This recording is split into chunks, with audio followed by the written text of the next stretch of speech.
வணக்கம். UPSC civil services examination preparation சம்மந்தமாக students கிட்ட ஜென்ரலாக அட்வைஸ் கைட்லைன்ஸ் நான் ஷேர் பண்ணி ஒரு சில மாதங்களாவது நம்ம சேனலில் ரெகுலராக ஃபாலோ பண்ணக்கூடிய மற்றும் நம்ம சேனலில் படிக்கக்கூடிய மாணவர்கள் எல்லாருக்கும் நல்லா தெரிஞ்சிருக்கும்.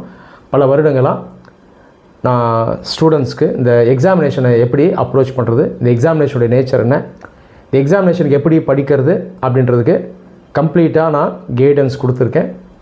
நிறைய லேர்னிங் வீடியோஸ் கொடுத்துருக்கேன். அதை தாண்டி ஸ்டூடெண்ட்ஸ் எப்போல்லாம் தவறு செய்கிறாங்களோ, தவறான பாதையில் போகிறாங்களோ, அல்லது ஏதாவது ஒரு தப்பான ட்ரெண்ட் வருதோ அதை நான் கையோட சுட்டி காட்டி ஒரு டீச்சராக என்னால் என்னெல்லாம் முடியுதோ அதை செஞ்சு அவங்கள சரியாக வழி நடத்தணும் அப்படின்றதுக்கான முயற்சியை நான் தொடர்ந்து எடுத்துகிட்டு வரேன். ஒரு சில நாட்களாக நிறைய ஸ்டூடெண்ட்ஸ் என்னை நேராக வந்து மீட் பண்ணியிருந்தாங்க. எக்ஸாமினேஷன் சம்மந்தமாக ஜென்ரலாக நிறைய விஷயங்களை அவங்க என்கிட்ட கேட்டாங்க. நான் அவங்களுக்கு ஆன்சர் பண்ண டிஸ்கஸ் பண்ணோம். இந்த நேரத்தில் மறுபடியும் நான் ஸ்டூடெண்ட்ஸ் கிட்ட ஜென்ரலாக சில விஷயங்களை பற்றி பேசணும், அட்வைஸ் பண்ணணும் அப்படின்னு நான் நினைக்கிறேன். இதுதான் நான் அந்த வீடியோவில் நான் பேச போகிறேன். தயவுசெய்து வீடியோவை ஃபுல்லாக லிசன் பண்ணுங்கள், உங்கள் ஃப்ரெண்ட்ஸோடையும் ஷேர் பண்ணுங்கள். இப்போ நிறைய ஸ்டூடெண்ட்ஸ்க்கு பார்த்தீங்கன்னா என்னை பிடிக்காது, நான் ஓப்பனாக சொல்கிறேன். ஏன் அப்படின்னா, எது உண்மையோ நான் அதை சொல்லுவேன். அவங்க டிசிப்ளினாக நேர்மையாக அவங்க படிக்கணும் அப்படின்றத நான் வற்புறுத்துவேன். எல்லாத்துக்கும் மேலே அவங்களுக்கு அவங்க உண்மையாக இருக்கணும் அப்படின்றத நான் சொல்லுவேன். முதல்ல அவங்க மதிக்கணும் அப்படின்னு சொல்லுவேன். ஸோ ப்ரிப்பரேஷன் இப்படி தான் பண்ணணும், தேவையில்லாத பண்ணாதீங்க, சுறுசுறுப்பாக இருங்க, டியூட்டியை பண்ணுங்கள் அப்படின்னு சொல்லுவேன். யாரோ ஒரு நபர் சொல்கிறார் அப்படின்றத பிளைண்டாக நம்பக்கூடாது. இந்த மாதிரி விஷயங்கள்லாம் நான் சொல்கிறதுனால நிறைய பேருக்கு என்ன பிடிக்காது, இதுதான் உண்மை. ஆனால் அப்படிப்பட்ட டீச்சராகவே நான் இருக்க விரும்புகிறேன். போலியாக ஸ்டூடெண்ட்ஸ் கிட்ட சில விஷயங்களை சொல்லி அவங்க என்னை விரும்புகிறத விட, என்னை அவங்க வெறுத்தாலும் பரவாயில்ல, அவங்கள நல்வழிப்படுத்துறதே நான் எப்போயுமே விரும்புகிறேன். 2013 இப்போ வரைக்கும் ஆல்மோஸ்ட் 14 இயர்ஸ், 14வது வருஷம் அது. யூபிஎஸ்சி எக்ஸாமினேஷன் சிலபஸ் மாறாமல் இருக்குது. இது ஒரு பெரிய அனுகூலம், அட்வான்டேஜ். அதை தாண்டி இந்த எக்ஸாமினேஷன் சம்மந்தமாக இன்றைக்கி அவேர்னஸ் ரொம்ப அதிகமாக இருக்குது. ஸ்கூல் லெவல்லே பார்த்தீங்கன்னா இந்த எக்ஸாமினேஷனை பற்றி நிறைய ஸ்டூடெண்ட்ஸ் கிளியராக தெரியுது. அது இல்லாமல் ஸ்கூல் ஸ்டூடெண்ட்ஸ்க்கே இப்போ நிறைய அகாடமிஸ் வந்து கோர்ஸ் ஸ்டார்ட் பண்ணி நடத்திட்டு வராங்க. அது இல்லாமல் அகாடமிஸ் ஆகட்டும், டீச்சர்ஸ் மென்டர்ஸ் ஆகட்டும், இந்த ஸ்டடி ஹால் ஆகட்டும், ஆன்லைன் ரிசோர்ஸ் ஆகட்டும், ஆன்லைன் பிளாட்ஃபார்ம்ஸ் ஆகட்டும், இன்றைக்கி அளவுக்கு அதிகமாகவே இருக்குது. இவ்வளோ வசதி வாய்ப்புகள் இருந்தும், அவேர்னஸ் இருந்தும் ஏன் நிறைய ஸ்டூடெண்ட்ஸால் செலக்ட் ஆக முடியல? அதுவும் ஸ்பெசிஃபிக்காக கேப்பபிள் ஸ்டூடெண்ட்ஸாலே செலக்ட் ஆக முடியல. அதுவும் தமிழ்நாடு போன்ற மாநிலங்கள் பார்த்திங்கன்னா 7-8 வருஷமாக செலெக்ஷனில் ரொம்ப மோசமாக இருக்குது. இதற்கு முக்கியமான காரணம் என்னென்னா, இந்த எக்ஸாமினேஷனுடைய நேச்சரை நிறைய ஸ்டூடெண்ட்ஸ் வந்து புரிஞ்சுக்கல. அவங்களுடைய அப்ரோச் முற்றிலும் தப்பாக இருக்குது.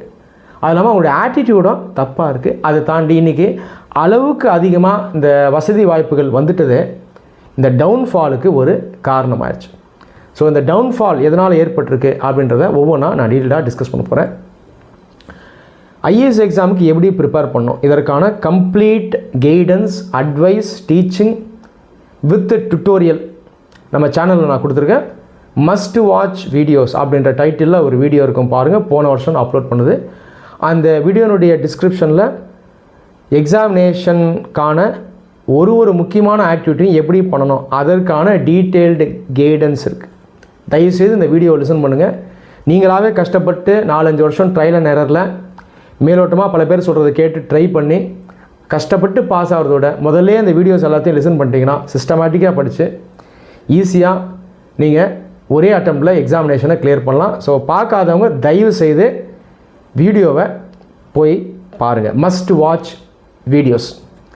இன்றைக்கி ஐஏஎஸ் எக்ஸாம் ப்ரிப்பரேஷன் அப்படின்னாலே எப்படி ஆயிடுச்சுன்னா, 4-5 டெலிகிராம் குரூப்பில் சேர்ந்துடணும், ஒரு 7-8 வாட்ஸ்அப் குரூப்பில் சேர்ந்துடணும், அதை தாண்டி ஒரு ஸ்டடி ஹால்லையோ அல்லது அகாடமிலையோ சேர்ந்துடணும். இந்த ஏஐயை அதிகமாக யூஸ் பண்ணணும், இன்டர்நெட்லேயே மூழ்கி இருக்கணும், பல விஷயங்களை தெரிஞ்சுக்கணும், ரேண்டமாக நிறைய மனப்பாடம் பண்ணணும். இதுதான் ஐஏஎஸ் ப்ரிப்பரேஷன் அப்படின்னு இன்றைக்கி ஆயிடுச்சு. அன்ஃபார்ச்சுனேட்டாக நிறைய ஸ்டூடெண்ட்ஸ் பார்த்திங்கன்னா எனக்கு வந்து ரொம்ப ஆச்சரியமாக இருக்கும். பல வருடங்களாக நான் பார்த்துட்டு வரேன். கிட்டத்தட்ட 70-80% யூபிஎஸ்சி நோட்டிஃபிகேஷனை எடுத்து படிக்கிறதில்ல. பாருங்கள், இது எவ்வளோ பெரிய அவல நிலை பாருங்கள். ஸ்டூடெண்ட்ஸ் மேலே இருக்க அக்கறையில் சொல்கிறேன், நான் அவங்கள தப்பாக சொல்கிறேன். யூபிஎஸ்சி ஒரு கான்ஸ்டியூஷனல் பாடி, எக்ஸாமை கண்டக்ட் பண்ணுறாங்க. அந்த எக்ஸாமினேஷனுடைய நேச்சர் அவங்க நோட்டிஃபிகேஷன்லேயே சொல்கிறாங்க. நம்ம அதை எடுத்து படிக்கிறதில்ல. நாளைக்கு நீங்கள் சிவில் சர்வெண்ட் ஆகணும்னா ஒரு பேசிக்கான எக்ஸ்பெக்டேஷன், ஒரு விஷயத்தை எடுத்து படித்து புரிஞ்சுக்கணும் சார். அதையே நம்ம பண்ணுறதில்ல. பாருங்கள், என்ன பண்ணுவோம், நேரடியாக வேறு யாராவது சொல்கிறாங்களா அப்படின்றத கேட்போம். ரூம்மேட்டோ அல்லது அண்ணா நகரில் உலாவி வர்றவங்களோ அல்லது இன்டர்நெட்டில் பேசுகிறவங்க, அதை மெயினாக டாப்பர்ஸ், இவங்க சொல்கிறதெல்லாம் கேட்குறது. எப்படி கேட்குறதுனா மேலோட்டமாக கேட்குறது, ஷார்ட்கட்ஸாக டிப்ஸாக கேட்குறது. ஒருவேளை விஷயம் தெரிஞ்சவங்க பேசினா கூட அதையுமே ஷார்ட்கட்ஸாக டிப்ஸாக வாங்குறது. இந்த மாதிரி நிறைய பேர் செஞ்சுக்கிட்டு எக்ஸாமினேஷனை முற்றிலும் தவறாக புரிஞ்சு வச்சுருக்காங்க. இன்றைக்கி 90% ஸ்டூடெண்ட்ஸுடைய ஆட்டிடியூட் எப்படி இருக்குன்னு பார்த்தீங்கன்னா, என்னோடய எக்ஸ்பீரியன்ஸில் நான் சொல்கிறேன், எனக்கு எல்லாமே தெரியும் அப்படின்ற ஒரு ஆட்டிடியூட்டில் தான் இருப்பாங்க. டீச்சர்ஸை வந்து பார்ப்பாங்க, ஆனால் வரும்போதே எனக்கு தெரியும், எக்ஸாமினேஷனை பற்றி கம்ப்ளீட்டாக நான் தெரிஞ்சுட்டு தான் வந்திருக்கேன், என் இஷ்டத்துக்கு நான் படிக்க போகிறேன், எனக்கு நீங்கள் மென்ட்ரிங் கொடுங்க. இந்த மனநிலையில் தான் இன்றைக்கி நிறைய பேர் இருக்காங்க. இது சரியானதாக பாருங்கள். இது எப்படி இருக்குது? நான் ஒரு டான்ஸர் ஆகணும், பிரபுதேவா சாருடைய டான்ஸ் எல்லாம் பார்த்துட்டேன், மைக்கேல் ஜாக்சன் சாருடைய டான்ஸ் எல்லாம் பார்த்துட்டேன், சிம்ரன் மேடமுடைய டான்ஸ் எல்லாம் பார்த்துட்டேன், எனக்கு எல்லாமே தெரியும், எல்லா ஸ்டெப்ஸும் தெரியும், கண்ணால் பார்த்து வச்சுருக்கேன், நிறைய டிப்ஸ் எல்லாம் வாங்கிட்டேன், என் இஷ்டத்துக்கு நான் டான்ஸ் ஆடுவேன், அப்படியே கூட இருந்து கரெக்டானு சொல்லுங்கள் அப்படின்னு கேட்டால் எப்படி இருக்கும்? இந்த ஒரு மனநிலையில் தான் இன்றைக்கி நிறைய ஸ்டூடெண்ட்ஸ் இருக்காங்க. அவங்களுடைய மனநிலை இன்றைக்கி பார்த்தீங்கன்னா எப்படி இருக்கும்னா, நிறைய ட்ரெய்ட்ஸ் வந்து தவறாக இருக்குது. நிறைய ஸ்டூடெண்ட்ஸ் பார்த்திங்கன்னா இன்றைக்கி ரொம்ப ஈகோயிஸ்டிக்காக இருக்காங்க. செலெக்ஷனை தாண்டி என் இஷ்டத்துக்கு நான் செய்ய விரும்புகிறதெல்லாம் செஞ்சிடணும் அப்படின்றதுல அவங்க முனைப்பாக இன்றைக்கி இருக்காங்க. நெகட்டிவ் தாட்ஸ் வந்து நிறையா இருக்கும், தேவையில்லாமல் சிந்திச்சிட்டே இருப்பாங்க, டார்கெட்டை பற்றி சிந்திப்பாங்க, ஏற்கனவே செலக்ட் ஆன நபர்களை பற்றி ஆராய்ச்சி பண்ணுவாங்க. அவங்க வயசு இவ்வளோ, என் வயசு இவ்வளோ அட்டெம்ப்ட் கொடுத்தாங்க, நான் இப்போது இந்த அட்டெம்ப்டில் இருக்கேன், இப்படிலாம் அவங்க வந்து யோசிப்பாங்க, டார்கெட்டையே யோசிச்சுட்டு இருப்பாங்க. அதனால் என்ன ஆயிரும்னா டியூட்டியை பண்ணாமல் போயிடுவாங்க, ப்ராசஸை கம்ப்ளீட்டாக கோட்டை விட்டுருவாங்க. இன்றைக்கி நிறைய ஆஸ்பிரன்ஸ் ஒரு 4-5 வருஷத்தை ஃபார் நத்திங் வேஸ்ட் பண்ணுறாங்க சென்னையில், ஸ்பெசிஃபிக்காக அண்ணா நகரில். ஸோ அட்டெம்ப்ட் வீணானாலும் அவங்க வந்து கவலைப்படுறதில்ல, ஆனால் என்னுடைய இஷ்டத்துக்கு என்னுடைய ஈகோ சாட்டிஸ்ஃபேக்ஷனுக்கு பல விஷயத்தை நான் செய்யணும் அப்படின்ற ஒரு எண்ணத்தில் இன்றைக்கி நிறைய பேர் இருக்காங்க. ஸோ இந்த மைண்ட் செட் வந்து முதல்ல மாற்றணும். ஓகே மேடம், இப்போது ஸ்டூடெண்ட்ஸ் செய்யக்கூடிய ஸ்பெசிஃபிக்கான மிஸ்டேக்ஸை நான் 1 by 1 சொல்கிறேன். இது வரைக்கும் நான் எக்ஸ்பிளைன் பண்ணுறது ஒட்டுமொத்தமாக நடக்கக்கூடிய தவறுகள் என்ன அப்படின்றது. ஃபஸ்ட்டு மிஸ்டேக், இந்த எக்ஸாமினேஷனை நிறைய மாணவர்கள் எப்படி பார்க்குறாங்கன்னா, ஸ்பீடை வச்சு, டைமை வச்சு, குவான்டிட்டியை வச்சு பார்க்குறாங்க. வேகமாக படிச்சிடணும், இந்த நேரத்துக்குள்ளே படிச்சிடணும், இவ்வளோ மாதத்தில் படிச்சிடணும், இவ்வளோ புக்ஸை வாங்கிடணும், இவ்வளோ வெப்சைட்ஸ் ரெஃபர் பண்ணிடணும், இவ்வளோ டெஸ்ட்டை கொடுத்துடணும், இதுதான் எக்ஸாமினேஷன் பார்க்குறாங்க. இப்படி பார்த்தாலே மன உளைச்சல் வந்துடும், ஆங்ஸைட்டி வந்துடும், டிப்ரெஷன் வந்துடும், சந்தோஷம் இருக்காது, பயம் வந்துடும். அப்போ நமக்கு எபிலிட்டியே இருந்தாலும் நம்மளால் செலக்ட் ஆக முடியாது. இன்றைக்கி நிறைய ஸ்டூடெண்ட்ஸ் இதுதான் பண்ணுறாங்க, எபிலிட்டி இருக்கும் ஆனாலும் இந்த தவறான பாதையிலே போகிறது. சரி, இது தவறுனா அப்போ எக்ஸாம் எப்படி பார்க்குறது? எக்ஸாமினேஷனை குவாலிட்டியாக பார்க்கணும், ப்ராசஸாக பார்க்கணும், புரிஞ்சு படிக்கணும், புக்ஸ் அளவாக தான் எடுக்கணும், ஆனால் நல்லா ஆழ்ந்து படிக்கணும், ரிவைஸ் பண்ணணும், ப்ராக்டிஸ் பண்ணணும், எழுதி பார்க்கணும், டெஸ்ட்டை கொடுக்கணும். முதல்ல படிச்சுட்டு அதுக்கப்புறம் டெஸ்ட்டை கொடுக்கணும். நான் பண்ணுறது எல்லாமே கரெக்ட் கிடையாது, தவறும் பண்ணுவேன், அதை ஏற்றுக்கணும், டீச்சர்கிட்ட போய் ப்ராப்பராக ஃபீட்பேக் வாங்கணும். இதுதான் ப்ராப்பரான மைண்ட் செட்.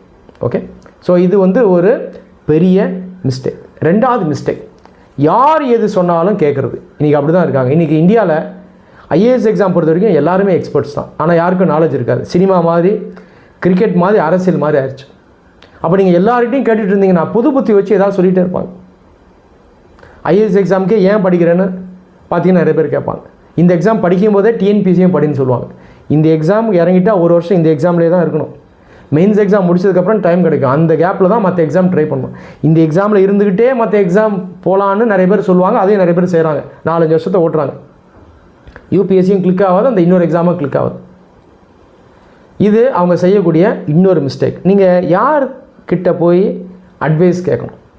நீங்கள் எந்த துறை எடுத்துக்கிட்டாலும் அந்த துறையில் யாருக்கு நாலேஜ் இருக்கோ, எக்ஸ்பீரியன்ஸ் இருக்கோ, அவங்கள தான் நீங்கள் பார்த்து கேட்கணும். அந்த மாதிரி நபர்களை போய் நீங்கள் பார்த்து பேசி அட்வைஸ் வாங்கணும். ஓகேவா? இப்போ நிறைய அகாடமிஸ், டீச்சர்ஸ் பார்த்தீங்கன்னா கவுன்சிலிங்கெல்லாம் பணம் கேட்க மாட்டாங்க, ஃப்ரீயாக கொடுப்பாங்க. ஆனால் நீங்கள் வீட்டை விட்டு வெளியே வர மாட்டீங்க. வீட்டை விட்டு வெளியே வாங்க, மற்ற டிஸ்ட்ரிக்ஸ்லனா கூட ஒரு 2-3 நாள் ஸ்பெண்ட் பண்ணி சென்னைக்கு வாங்க, டீச்சர்ஸை மீட் பண்ணுங்கள். அப்போ தான் உங்களுக்கு ப்ராப்பரான ஐடியா கிடைக்கும். நெட்டுக்கு போகிறது, யார் இது சொன்னாலும் மேலோட்டமாக கேட்குறது, இதை வச்சு எக்ஸாமை நீங்களாகவே அசீவ் பண்ணிட்டு படிச்சிங்கன்னா நமக்கு டைம் தான் வேஸ்ட் ஆகும். பணம் வேஸ்ட் ஆகிடுச்சுன்னா நம்ம சம்பாதிச்சிக்கலாம், ஆனால் டைம் போயிடுச்சு, நம்ம யூத் போயிடுச்சு அப்படின்னா அதுக்கப்புறம் ரொம்ப கஷ்டமாயிடும். ஒரு 4-5 வருஷத்தை நீங்கள் வேஸ்ட் பண்ணிட்டீங்கன்னா அதுக்கப்புறம் நமக்கு வந்து முன்னாடி இருந்த எனர்ஜி இருக்காது, மைண்ட் அவ்வளோ ஆக்டிவாக இருக்காது, ஃபெட்டிக் ஆகிடும். அதுக்கப்புறம் வேறு மாதிரி சில பிரச்சனைகள் நமக்கு வரலாம், கமிட்மெண்ட்ஸ் அதுக்கப்புறம் அதிகமாகிடும். அதனால் நமக்கு டைம் கிடைக்கும் பொழுதே அந்த வாய்ப்பை யூஸ் பண்ணி செலக்ட் ஆகிறது தான் புத்திசாலித்தனம். மூணாவது மிஸ்டேக், நிறைய ஸ்டடி மெட்டீரியலை வாங்கி போடுவாங்க. செய்யக்கூடாது தப்பு. அளவாக வாங்கணும், ஆனால் டீப்பாக படிக்கணும். அந்த நாலேஜ் எடுக்கணும். நாலேஜ் தான் முக்கியம், சோர்ஸ் முக்கியம் கிடையாது. யூபிஎஸ்சி நோட்டிஃபிகேஷனில் அதை தெளிவாக சொல்கிறேன், எடுத்து பாருங்கள். உங்களுடைய ரேஞ்ச் ஆஃப் இன்ஃபர்மேஷன் நாங்கள் மதிக்க மாட்டோம், உங்கள் டெப்த் ஆஃப் அண்டர்ஸ்டாண்டிங்கை தான் நாங்கள் மதிப்போம் அப்படின்னு சொல்கிறாங்க. ஆனால் நீங்கள் ஸ்டூடெண்ட்ஸ் பாருங்கள், அளவுக்கு அதிகமாக வெப்சைட்ஸ்க்கு போய் கரண்ட் அஃபேர்ஸ் படிக்கிறது, புக்ஸை நிறைய வாங்கி வைக்கிறது, இந்த தப்பு பண்ணுறாங்க. நான் சொன்னது போல் குவான்டிட்டி முக்கியம் கிடையாது, ஸ்பீடு முக்கியம் கிடையாது. எது முக்கியம்? குவாலிட்டி முக்கியம், ப்ராசஸ் முக்கியம், எஃபிஷியன்சி முக்கியம், நாலேஜ் நமக்கு முக்கியம். அடுத்து ஒரு பெரிய தப்பு இது, கடந்த ஒரு 3-4 வருஷமாக ரொம்ப மோசமாக நடக்குது. டெஸ்ட்டை நிறைய எடுக்கிறது. சொல்லப்போனால் இந்த எக்ஸாம் ப்ரிப்பரேஷனே டெஸ்ட்டை வச்சே பார்க்குறது. நான் டெஸ்ட் எடுக்கிறேன், அந்த டெஸ்ட் இந்த டெஸ்ட். சில ஸ்டூடெண்ட்ஸ் அப்படியே கத்துவாங்க, சார் இந்த வாரம் எண்டில் டெஸ்ட் இருக்குது, சாட்டர்டே டெஸ்ட் இருக்குது, சண்டே டெஸ்ட் இருக்குது. சரிங்க கொடுங்க, நான் ஒன்றும் வேணான்னு சொல்லையே.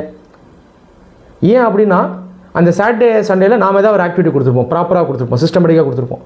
அது கிளாஷ் ஆகுது கத்துவாங்க.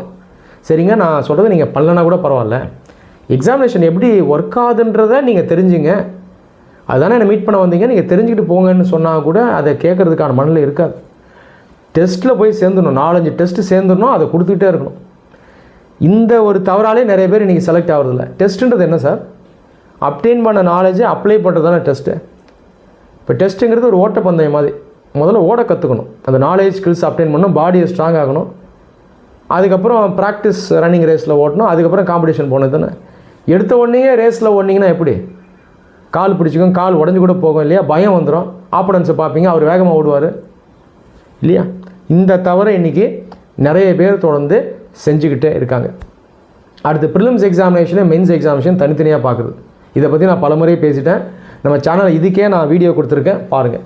ஒரு வருஷம் ஃபுல்லாக ப்ரிலிம்ஸ் வரைக்கும் படிக்கிறீங்கன்னா இதில் ப்ரிலிம்ஸ் எக்ஸாம் மெயின்ஸ் எக்ஸாமுக்கு சேர்த்து தான் நீங்கள் படிக்கிறீங்க. ப்ரிலிம்ஸ் எக்ஸாம் முடிக்கும் போது 70% மெயின்ஸ் எக்ஸாம் நாலேஜும் சேர்த்து கவர் ஆகிடும்.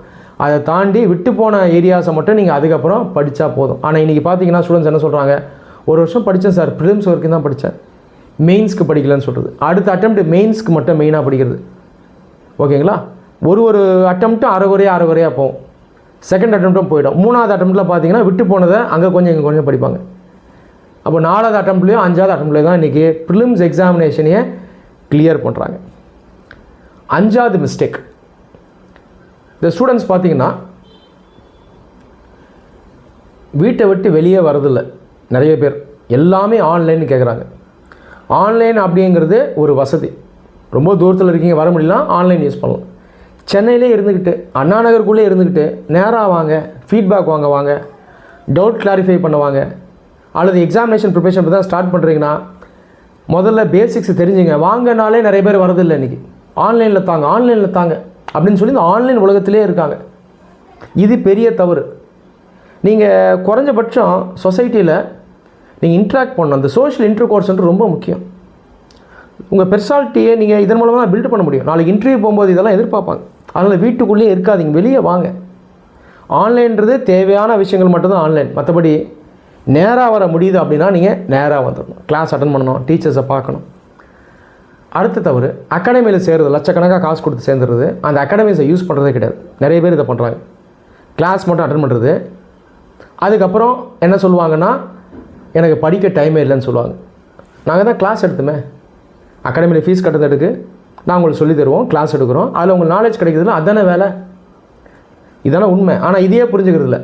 அகாடமியில் நீங்கள் கிளாஸ் எடுத்தீங்க, டைம் வேஸ்ட் ஆகிடுச்சு, நான் தனியாக வீட்டில் படிக்கிறேன் இப்படின்ற தனி ஒரு தப்பான புரிதலில் இருக்காங்க. இன்னும் சிம்பிளாக சொல்லணும்னா அகாடமியை சோஷியல் மீடியா மாதிரியும், சோஷியல் மீடியாவை அகாடமி மாதிரியும் யூஸ் பண்ணுறாங்க.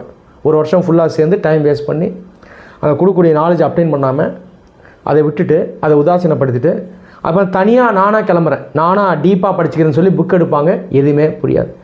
அகாடமியில் சேர்றீங்கன்னா கட்டின ஃபீஸ்க்கு யூஸ் பண்ணணும், கிளாஸ் அட்டன் பண்ணணும், நாலேஜ் அப்டைன் பண்ணணும். அப்போ தான் நாலேஜ் ஒரு ஃப்ரேம் ஒர்க்காக கிடைக்கும். அதை வச்சு மேற்கொண்டு நீங்கள் வீட்டில் படிக்கணும். உதாரணத்துக்கு ஹிஸ்ட்ரி படிக்கிறீங்கன்னா அந்த ஹிஸ்ட்ரி ஆசிரியர் சொல்லித்தர நாலேஜ் அப்டைன் பண்ணணும். எந்தெந்த கோணங்களில் படிக்கணும், எப்படி ஃபோக்கஸ் பண்ணணும்னு சொல்லி தருவார். அதிலே ஒரு 70% சிலபஸ் கவர் ஆகிடும். அதை தாண்டி மேற்கொண்டு நீங்கள் வீட்டில் படிக்கணும். அன்ஃபார்ச்சுனேட்டாக ஒரு சில அகாடமிஸ், ஒரு சில டீச்சர்ஸே பார்த்தீங்கன்னா தப்பாக கைட் பண்ணுறாங்க. இது உண்மை. இந்த கோச்சிங் ஃபெட்டர்னிட்டியில் தான் நானும் வரேன். ஸோ அந்த ரெஸ்பான்சிபிலிட்டி நானும் எடுத்து தான் சொல்கிறேன். இந்த மாதிரி டீச்சர்ஸும் தவறு பண்ணக்கூடாது, ஸ்டூடெண்ட்ஸை கன்ஃபியூஸ் பண்ணக்கூடாது. அதனால் அகாடமியில் போய் படிக்கிறீங்கன்னா அந்த அகாடமியை ப்ராப்பராக யூஸ் பண்ணணும், நாலேஜ் அப்டைன் பண்ணணும், அதை தாண்டி அங்கே இருக்க டீச்சர்ஸை ப்ராப்பராக யூஸ் பண்ணணும். டவுட் கிளாரிஃபிகேஷனுக்கு, ஃபீட்பேக்குக்கு, இதுக்கெல்லாம் அந்த அகாடமிஸை நீங்கள் யூஸ் பண்ணணும். அடுத்த மிஸ்டேக், இது ஒரு பெரிய மிஸ்டேக்குங்க. நானும் பல வருஷமாக சொல்லிட்டு வரேன். ஆன்சர் ரைட்டிங் பண்ண மாட்டாங்க. ஆன்சர் ரைட்டிங் அப்படின்னாலே ஒரு பயம். ஆன்சர் ரைட்டிங்னா என்ன? படித்து அப்டெயின் பண்ண நாலேஜை வெளியே கொண்டு வரணும். மூளையில் இருக்க நாலேஜை பேப்பரில் எழுத்துக்களாக எழுதணும் இல்லையா? இதை ஸ்கூலில் பண்ணியிருப்பீங்க. ஆனால் இங்கே பண்ண மாட்டாங்க. ஏன்னா பல பேர் சொல்கிறத கேட்டுறது, மெயினாக செலக்ட் ஆனவங்க சொல்கிறத டிப்ஸாக ஷார்ட்கட்ஸாக வாங்கி வச்சுப்பாங்க. ஆன்சர்னாலே இந்த ஃபார்மேட், இந்த ஸ்ட்ரக்சர், இப்படி பாக்ஸ் போடணும், இப்படி லைன் போடணும், இப்படி டெக்கரேஷன் பண்ணணும். ஓகே, நான் தெரிஞ்சுக்கிட்டேன், எல்லாம் தெரிஞ்சுக்கிட்டேன் அப்படின்ற ஒரு மனநிலைக்கு வந்துடுவாங்க. ஈகோ ரொம்ப அதிகமாகிடும். ஆன்சர் எழுத மாட்டாங்க. ப்ரிலிம்ஸ் எக்ஸாம் முடித்ததுக்கப்புறம் தான் நான் பேப்பரில் பேனாக வைப்பேன் அப்படின்ற மனநிலையில் நிறைய பேர் இருக்காங்க. ஆன்சர் ரைட்டுன்றது என்ஜாய் பண்ணி நீங்கள் டெய்லி எழுதணும். அது ஒரு ஆர்கானிக் ஆக்டிவிட்டியாக இருக்கணும். இந்த ஆன்சர் ரைட்டிங்கை அப்படியே போய் மெயின்ஸ் எக்ஸாமில் எழுதிட்டு வரணும். இதுதான் மெயின்ஸ் ஆன்சர்னு ஒரு ஆன்சர் கிடையாது இல்லையா? ஆனால் ஸ்டூடெண்ட்ஸ் பார்த்தீங்கன்னா இப்படி பண்ண மாட்டாங்க. இன்றைக்கி 99% அப்படி தான் இருக்காங்க. 1 கோடி ரூபா கொடுத்தா கூட ஆன்சர் எழுதி காட்ட மாட்டாங்க. அதே ஒரு காப்பி ரைட் மாதிரி வச்சுருப்பாங்க. நான் ஏன் ஆன்சரை காட்டணும்? ஆன்சர் எழுதினா தான் படித்தது கரெக்டாக இல்லையானே தெரியும். ஒரு வேளை கரெக்டாக படிச்சிருந்தாலும் அதை ரீப்ரொடியூஸ் பண்ணுற ஸ்கில் ஆன்சர் ரைட்டிங் பண்ணால் தான் உங்களுக்கு வரும். இன்றைக்கி எப்படி ஆயிடுச்சுன்னா ஆன்சர் ரைட்டிங்கே பண்ணுறதில்ல. 1 வருஷம் 2 வருஷம் பண்ணுறதில்ல, 2 அட்டம் போயிடும். 3வது அட்டம்ப்டில் தனியாக ஆன்சர் ரைட்டிங்க்குன்னு ஒரு கோர்ஸ் சேருது. அதையும் ப்ராப்பராக யூஸ் பண்ணுறதில்ல, அதையும் காம்ப்ளிகேட் பண்ணுறது. ஸோ இந்த மாதிரி மேற்கொண்டு காம்ப்ளிகேட் பண்ணிக்கிட்டே வராங்க. ஸோ இந்த மாதிரி காம்ப்ளிகேட்டடாக நம்ம எக்ஸாமை பார்த்து தவறுகளை நிறைய செஞ்சு நம்ம இஷ்டத்துக்கு படிக்கணும், ஊர் உலகம் சொல்கிறதெல்லாம் கேட்கணும், மற்றவங்களோட நான் காம்படிஷனுக்கு தான் போகணும், என்னோடய ஈகோவை தான் சாட்டிஸ்ஃபை பண்ணணும், எனக்கு தேவை செலெக்ஷன் கிடையாது அப்படின்னு நினச்சிங்கன்னா இதெல்லாம் நமக்கு செய்கிறதுக்கு பல வருஷம் ஆயிடும். அன்ஃபார்ச்சுனேட்டாக நமக்கு இதில் சாட்டிஸ்ஃபேக்ஷன் தான் கிடைக்குமே தவிர இதில் செலெக்ஷன் கிடைக்காது. தயவுசெய்து நான் சொல்கிறத பாசிட்டிவ் எடுத்துங்க. உங்கள் மேலே இருக்க அக்கறையில் நான் சொல்கிறேன். ஸோ அந்த ஐஏஎஸ் எக்ஸாம் ப்ரிப்பரேஷன் அப்படின்ற பேரில் நடக்கக்கூடிய தவறுகள் நான் இப்போ சுட்டி காட்டியிருக்கேன். இதை கரெக்டாக புரிஞ்சுக்குங்க. ஒருவேளை நீங்கள் தவறான பாதையில் இருக்கீங்கன்னா தயவுசெய்து உடனடியாக சரியான பாதையில் வந்துடுங்க. நீங்கள் எக்ஸாமினேஷனை சிம்பிளாக அப்ரோச் பண்ணால் போதும். சிம்பிளாக அப்ரோச் பண்ணுங்கள். ஆனால் அந்த அப்ரோச் எப்படி இருக்கணும்னா எஃபெக்டிவாக இருக்கணும், எஃபிஷியண்ட்டாக இருக்கணும், பவர்ஃபுல்லாக இருக்கணும். நீங்கள் ப்ராசஸ்குள்ளே வந்துட்டாலே அதுக்கப்புறம் நம்மளை எப்படி அட்ஜஸ்ட் பண்ணிக்கணும் அப்படின்றது நமக்கு தெரிஞ்சிடும். அதனால் கரெக்டான மைண்ட் செட்டோட, கரெக்டான அண்டர்ஸ்டாண்டிங்கோட எக்ஸாமினேஷனை கரெக்டாக புரிஞ்சுக்கிட்டு ப்ரிப்பரேஷன் பிளானை கரெக்டாக ஃபாலோ பண்ணி டார்கெட்டை நீங்கள் யோசிக்காமல் அன்னன்னைக்கு ப்ராசஸில் மட்டும் ஃபோக்கஸ் பண்ணால் ஆட்டோமேட்டிக்காக டார்கெட் உங்களை நோக்கி வந்துடும். டார்கெட்டை யோசிக்காதீங்க, என்ன ஆகும்னு யோசிக்காதீங்க. பாஸ் ஆகுமா ஃபெயில் ஆகுமா நினச்சிட்டே இருந்தீங்கன்னா நமக்கு கஷ்டம்தான். அன்னன்னைக்கு வேலையை கரெக்டாக செஞ்சாலே வேலை கரெக்டாக தான் நடக்கும், சக்ஸஸ் தான் நமக்கு கிடைக்கும். டார்கெட் ஆட்டோமேட்டிக்காக நம்மளை நோக்கி வந்து சேர்ந்துடும். நன்றி. Wish you all the best.